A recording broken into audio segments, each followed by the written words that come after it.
Today we will discuss the constitution of India. आज हम discuss करेंगे हमारे फंडामेंटल राइट जो एक्चुअली में डिफाइंड नहीं है हमारे कॉन्स्टिट्यूशन में, ये पार्ट 3 में है। And this right can be termed as a certain invaluable right which are essentially to protect right and liberties of the people against the encroachment of the state. जो हमें इन state के इनरोचमेंट से हमें protect करता है, हमें लिबर्टीज़ प्रदान करता है। तो हमारे पास ऐसे सर्टेन फंडामेंटल राइट है। तो फंडामेंटल राइट पार्ट 3 में है और ये आर्टिकल 12 to 35 में है जो यूएसए से बोरो किया गया है। सो हमें ये बहुत अच्छे से डिस्कस करना है। तो आज हम उसके पहले हम बता दें कि कितने टाइप के हैं fundamental right. So here are notes, अगर आप कैरी कर सके अपने एग्ज़ाम के पॉइंट ऑफ व्यू से, अगर आप LLB या LLM कर रहे हैं तो ये देखिए। Right to equality article 14 to 18, right to freedom article 19 to 22, right against exploitation article 22 to 24, right to freedom of religion 25 to 28, cultural and educational right 29 to 30, constitutional remedy 32 to 35। तो मैं इसके पहले आपको बता दूं, पहले राइट टू प्रॉपर्टी भी हमारा फंडामेंटल राइट था। प्रॉपर्टी भी हमारा फंडामेंटल राइट था, बट अब वो हमारा फंडामेंटल राइट नहीं है, अब वो कॉन्स्टिट्यूशनल राइट है। अब जो दिया गया है आर्टिकल 300A में, पहले ये 191F में था और अब ये नहीं है। तो 44 कॉन्स्टिट्यूशनल अमेंडमेंट से इसको एबॉलिश कर दिया गया है राइट टू प्रॉपर्टी को। तो ये बहुत इंपॉर्टेंट है। आप पहले वो और होता था राइट टू प्रॉपर्टी, इसमें ऐड करके लिखा जाता था राइट टू प्रॉपर्टी भी, बट अब उसको एबॉलिश कर दिया गया है अब 44 अमेंडमेंट से। तो अब वो हमारा फंडामेंटल राइट नहीं है। Here the concept of the state.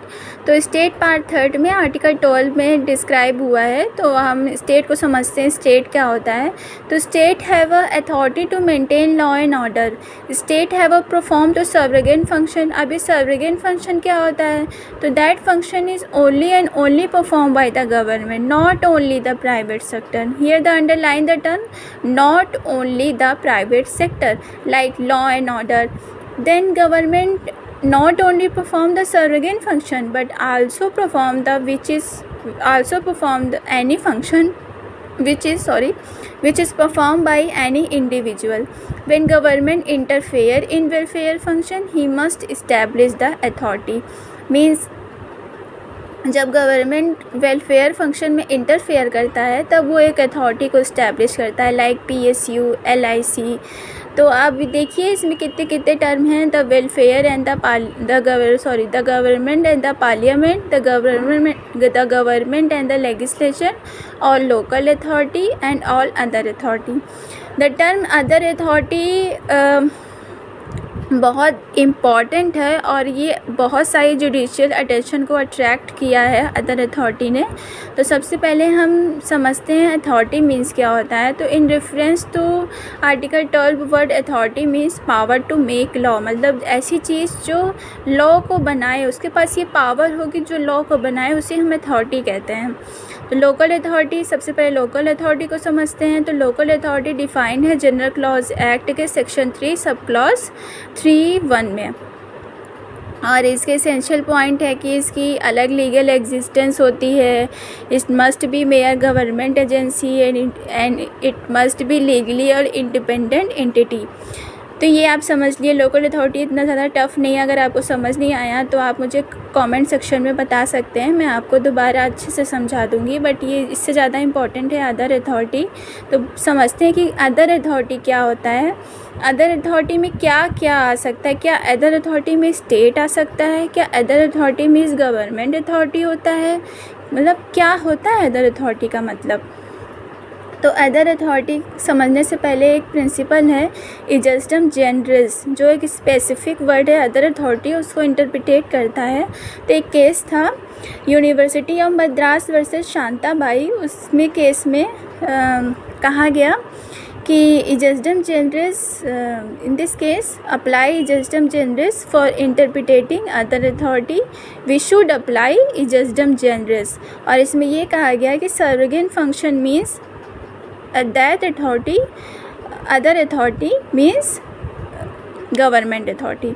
मतलब कि सरेगेंट फंक्शन अगर कोई अथॉरिटी परफॉर्म कर रही है तो उस अदर अथॉरिटी को हम गवर्नमेंटल अथॉरिटी कहेंगे। ये किस केस में कहा गया था? ये कहा गया था university of Madras versus Shantabai, ये इस केस में कहा गया था। उसके बाद electricity board Rajasthan versus Mohanlal 1965 and 67, इस केस में कहा गया था कि ejusdem generis are not apply in interpreting other authority means it's create by the constitution और स्टैट्यूट, इसमें उल्टा कहा गया। देन आया सुखदेव सिंह वर्सेस भगत राम 1975, इस केस में कहा गया कि जो अथॉरिटी गवर्नमेंट फंक्शन की तरह परफॉर्म करती है हम उसे लोकल अथॉरिटी कहते हैं। देन एक केस आता है RD. Shetty versus international airport authority. Supreme court ने कुछ टेस्ट दिए कि who authority perform like government function that authority is like agent, government provide a term instrumentality of a state, और इसने कुछ टेस्ट गाइडलाइन किए। ये सारे टेस्ट हैं इंस्ट्रूमेंटैलिटी ऑफ अ स्टेट, और ये सारे टेस्ट अगर किसी चीज़ में आ रहे हैं, किसी अदर अथॉरिटी के टर्म में आ रहे हैं, तो हम उस अदर अथॉरिटी को गवर्नमेंट अथॉरिटी करेंगे। मतलब अगर कोई अदर अथॉरिटी है और उस अदर अथॉरिटी के जो फंक्शन है, जो कैरेक्टरिस्टिक्स हैं, जो इसेंशियल एलिमेंट है, वो इस टेस्ट से मैच कर रहे हैं, तो हम उस अदर अथॉरिटी को गवर्नमेंटल अथॉरिटी मानेंगे। ये कहा गया इस केस में। नाउ वेरी इंपॉर्टेंट, हम समझते हैं जुडिशरी स्टेट है कि नहीं। जुडिशरी के दो मोड होते हैं, एक होता है कि एडमिनिस्ट्रेटिव साइड, एक होती है कि जुडिशरी साइड। जब जुडिशरी की एडमिनिस्ट्रेटिव साइड होती है तो हम उसे स्टेट कहते हैं, और जब उसकी जुडिशरी साइड होती है तो हम उसे स्टेट नहीं कहते हैं। ये कहा गया था Riju Prasad Sharma versus state of Assam में।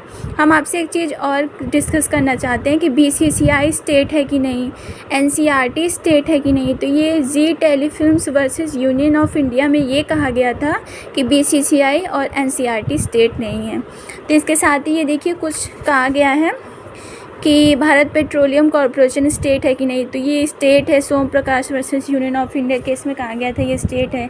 एयरपोर्ट अथॉरिटी स्टेट है कि नहीं, तो इस केस में कहा गया था कि ये स्टेट है। स्टील अथॉरिटी स्टेट है कि नहीं, तो ये बहुत इंपॉर्टेंट है, आप इसे नोट कर लीजिएगा। ये कॉम्पिटिटिव एग्ज़ाम में बहुत आता है, खासकर जुडिशरी में।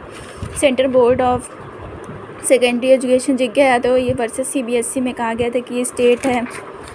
हियर द सम इम्पॉर्टेंट, तो ये बहुत इम्पॉर्टेंट है। नेक्स्ट वीडियो में हम आर्टिकल 13 डिस्कस करेंगे। I hope you like it. Please मुझे सपोर्ट करिए, एंड अगर आपको पसंद आया please be like, share and subscribe. Thank you.